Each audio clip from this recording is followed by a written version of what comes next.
Hello students, good morning. पढ़ेंगे class 11 और 12 के स्टूडेंट्स फिजिक्स लेसन 4 गतिमान आवेश तथा चुंबकीय क्षेत्र।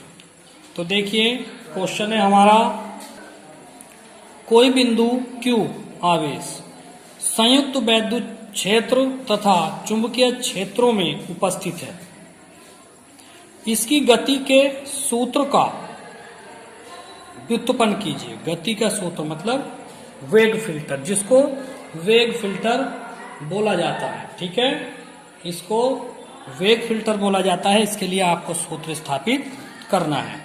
कोई आवेश Q संयुक्त आवेश वैद्युत क्षेत्र तथा चुंबकीय क्षेत्र में उपस्थित है, तो ये गति करता है, तो इसके लिए हमें इसका सूत्र स्थापित करना है। ठीक है, देखिए ये चित्र बना हुआ है इस तरह से। ये एक्स अक्ष है, ये वाली, ये वाई अक्ष है, ये जेड अक्ष है। ठीक है, यहाँ पे एकांक वेक्टर आई और ये है जे और ये है के। ये है कण का वेग v, ये वैद्युत क्षेत्र E और ये है चुंबकीय क्षेत्र B। तो देखिए माना बिंदु O पर बाई अक्ष के अनुदिश वैद्युत क्षेत्र E है। बाई अक्ष के अनुदिश तो है वैद्युत क्षेत्र E, तथा जेड अक्ष के अनुदिश है चुंबकीय क्षेत्र B। माना कोई बिंदु आवेश Q वैद्युत क्षेत्र E तथा चुंबकीय क्षेत्र B दोनों की उपस्थिति में x अक्ष के अनुदिश v वेग से प्रवेश करता है। कहने का मतलब वैद्युत क्षेत्र की दिशा ये हो गई, चुंबकीय क्षेत्र की दिशा ये हो गई। तो कोई कण अलग से बिंदु O से और इन दोनों की दिशा के अनुदिश x अक्ष की तरफ को v वेग से गति करता है। तब वैद्युत क्षेत्र E जो होगा, वैद्युत क्षेत्र E को EJ कहेंगे, J जहां एकांक वेक्टर है ये, और चुंबकीय क्षेत्र B जो होगा वो BK होगा, BK। अतः आवेशित कण पर वैद्युत बल, ये आपने पढ़ा है E बराबर F/Q0 वाले सूत्र से। FE का मतलब वैद्युत क्षेत्र पे बल, वैद्युत बल E बराबर F बराबर Q इंटू E J। अब चुंबकीय बल लारेंज बल से QVB साइन थीटा मैंने आपको पढ़ाया था, तो वही है QVB। लंबत कर रहा है तो साइन 90 का मान 1 हो गया। ठीक है, ये हो गया। अब आप इनके एकांक वेक्टर रखेंगे, जैसे यहाँ पे J रखा है वैसे यहाँ पे FB बराबर Q बाहर लिया। V किसके अनुदिश है? V है I के अनुदिश। देखिए ये V I के अनुदिश है तो V I हो जाएगा, और B काय के अनुदिश है? K के अनुदिश है तो B K हो जाएगा। ठीक है, आइए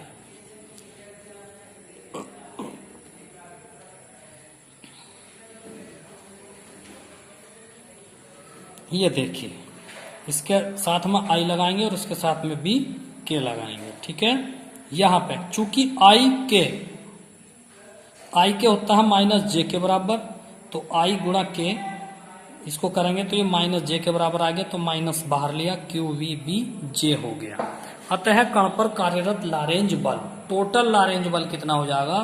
F बराबर, ये सदिश का प्रतीक होता है ऊपर जो हम तीर बना रहे हैं, ये सदिश राशि होते हैं। ठीक है, तो FE प्लस FV, तो FE का मान ये रखेंगे, FV का मान ये रखेंगे, प्लस माइनस माइनस हो गया।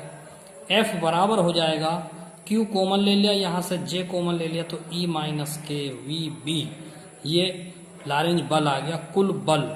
ठीक है, यदि कण विक्षेपित न होता, कहने का मतलब कण इधर उधर न चलता, विक्षेपित न होता, तो परिणामी बल F0 हो जाता। तो इसका मान अब 0 रख दीजिए, तो QE माइनस QVB बराबर 0।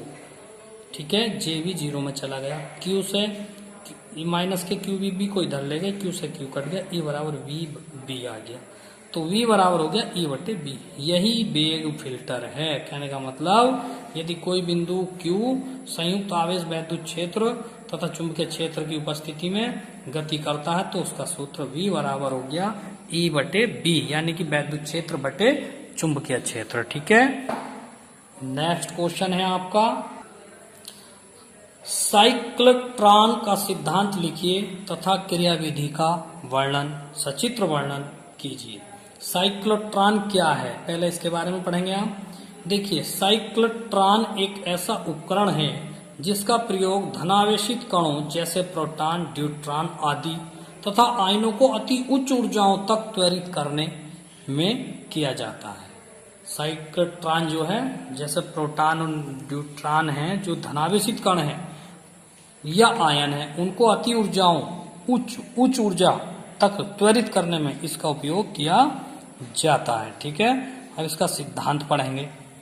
चुंबकीय क्षेत्र में परिक्रमण करने वाले कणों की आवृत्ति कण की ऊर्जा पर निर्भर नहीं करती, ये इसका सिद्धांत है। चुंबकीय क्षेत्रों में परिक्रमण करने वाले कणों की आवृत्ति कण की ऊर्जा पर निर्भर नहीं करती। चुंबकीय क्षेत्र की सहायता से कण को बार बार एक ही वैद्युत क्षेत्र से गुजारकर उसको उच्च ऊर्जा तक त्वरित किया जाता है। कहने का मतलब, जो कण चुंबकीय क्षेत्र में जो परिक्रमण करते हैं वो कण उनकी आवृत्ति पर निर्भर नहीं करते, उनकी आवृत्ति ऊर्जा पर निर्भर नहीं करते हैं। यानी कि किसी भी कण को चुंबकीय क्षेत्र की सहायता से कण को बार बार वैद्युत क्षेत्र में बार बार घुमाते जाएंगे तो उसकी जो ऊर्जा है बहुत उच्च हो जाएगी, बहुत ऊंची हो जाएगी। ठीक है, अब संरचना में क्या पढ़ेंगे इसकी। देखिए, इसकी संरचना में इसमें डी आकार के खोखले धात्विक टुकड़े, देखिए एक डी आकार का धात्विक टुकड़ा ये हो गया D1 और एक हो गया ये D2 होते हैं, जिन्हें डीज कहते हैं। इन्हें क्या कहते हैं, डीज। इनको डीज कहा जाता है। डीज के बीच में एक 2 लीटर के द्वारा 10⁵ वोल्ट की कोटि का प्रत्यावर्ती विभवांतर आरोपित किया जाता है। ये एरिया ये 10⁵ की कोटि का विभवांतर है जो इसके यहाँ पे बीच में लगा हुआ है, डीज के बीच में लगा हुआ होता है। डीज के बीच के अंतराल में एक केंद्र पर S पर एक आयन स्रोत होता है। अब ये S है, इस पर एक आयन स्रोत होगा। ठीक है, ये S है, आयन स्रोत होता है। इस कोष्ठ में कोई गैस हाइड्रोजन अथवा ड्यूट्रियम भरी होती है। अब इसकी क्रियाविधि कर लिखेंगे, किस प्रकार से क्रियाविधि है इसकी, कैसे काम करता है। माना M द्रव्यमान का कोई कण, माना M द्रव्यमान का कोई कण या प्लस Q आवेश एक आयन डीज के बीच के अंतराल में E के द्वारा D2 की ओर वेग v से प्रवेश कर जाता है। अब डीज के तल के लंबवत आयन नियत चाल v से r त्रिज्या के वृत्ताकार पथ पर चलने लगता है। तब लारेंज बल बराबर अभिकेंद्र बल, कल भी समझाया था। लारेंज बल बराबर अभिकेंद्र बल, तो यहाँ से v का मान काट देंगे, v से v काट देंगे तो r बराबर mv बटे qv हो जाएगा। कोणीय वेग का सूत्र होता है, कोणीय वेग बराबर दूरी चाल बटे त्रिज्या, तो v बटे r का मान रखेंगे mv बटे qv, v से v कट गया, तीसरे बटा जो है ये ऊपर चला गया। तो कोणीय वेग ओमेगा बोलेंगे इसको, कोणीय वेग ओमेगा बराबर होगा qb बटे m। डीज के अंदर अर्धवृत्त पूरा करने में लगा समय। अब जो डीज के अंदर है, डीज जो है दोनों ही आधे आधे वृत्त के बने हुए हैं, तो समय बराबर क्या होता है, समय बराबर चाल दूरी बटे चाल, समय बराबर दूरी बटे चाल। तो दूरी कितनी होगी, पूरा वृत्त अगर घूम जाता तो इसको 2 पाई r इसकी परिधि कहते हैं, लेकिन ये आधा वृत्त है तो इसलिए पाई r बटे v। t बराबर, अब यहाँ पे v का मान रखेंगे, v का, तो यहाँ से जो आपने